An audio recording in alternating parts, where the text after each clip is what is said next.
Hello friends, we'll be understanding the concept of demonetization.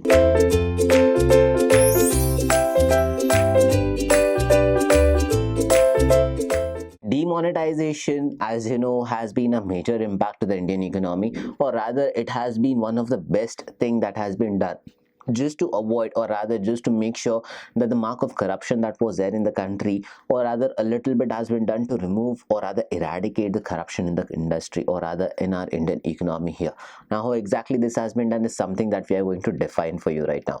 Let's learn about what exactly demonetization is. Demonetization is the act of stripping a currency unit of its legal status as a legal tender.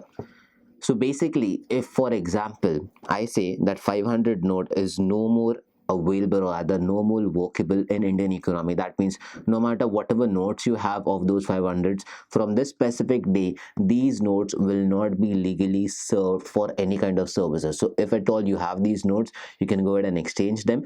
If after that date, if you try to buy goods and services using these notes, it won't be available for your use and you won't be able to buy goods and services.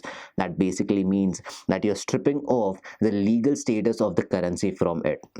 Hence, the old unit of currency must be retired and replaced with the new currency unit.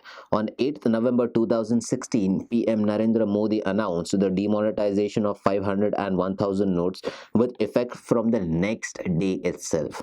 Now, the next part refers to, though the 8 days or rather the days after 8th November, the government had made set of claims with regards to objectives and outcomes of demonetization scheme. The first claim is that demonetization would plug terror financing. It would absolutely take out the terror of financing. So that means whatever financing funds that happen and the kind of hawala thing that happens every now and then, that was completely eradicated, abolished. The second claim is that the demonetization would help unearth black money. So the concept of black money would completely get abolished. These were the two things, or rather two reasons why demonetization happened in the first place. Now, the next concept speaks that the third claim is that the unearthed black money would be expand, or rather would expand the fiscal space of the government. So whatever black money is there, if that comes out completely, that would expand the fiscal space of the government when unaccounted cash is not returned to the banking system. So basically, when we evade all the taxes and we save that money in some other accounts, and if that money is not going to be used, or rather that money which has been kept at our houses, if it is not going to be of any use, that will come back to us and we'll be able to know exactly how much money people have stored in their houses, which was because of the evasion of tax or because any kind of wrong, unethical, illegal work done. Now, the Reserve Bank of India can use the savings to pay the government a dividend. So basically, whatever savings have been figured out, that can be used to pay a dividend here. The next part refers to, the fourth claim is that demonetization would help reduce the interest rate in the banking systems. Now that the loans and interest rates are raising sky high, somewhere around 26%, 13% on personal loans, etc., everything will come down basically. The fifth claim is that demonetization would help formalize Indian informal economy. So basically, whatever informal Indian economy that we had in place, that would get completely formalized here and reduce the extent of cash transactions, or rather extent of transactions in cash, and help create a less cash economy. So basically, demonetization helped in bringing up the concept of digitalization here. So whatever cash transactions we used to do earlier, that would get reduced out and digitalization would be a part of it now. So more of app-based transactions, more of online transactions, more of plastic money basically would come into the picture here.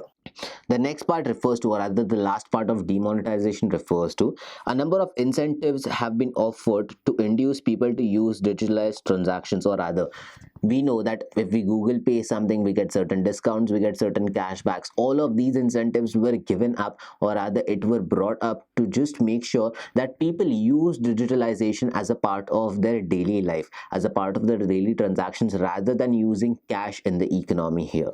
Demonetization as a cleaning exercise may produce several good things in the economy. The immeasurable benefits of having more transparency and reduced volume of black money activities can be be expected as a long-term benefit. Now, the basic usage, or rather there are two usage or two benefits of demonetization that they are first produced here. The first thing is that there will be transparency, which will be a short-term thing. So basically in short term itself we'll get to know how transparent the money flow is. And the second thing is the long-term benefit. That means the unearthed black money that has been taken into consideration, or rather the black money that we had earlier, would unearth itself, and that will be accountable for, and people will have, or rather people will get all of those services which they used to get earlier at a higher rate, and that will be subsidized further. So hence demonetization was brought into place, and that was taken into consideration by all means and efforts. So this is all that we have in this video for demonetization. Thank you.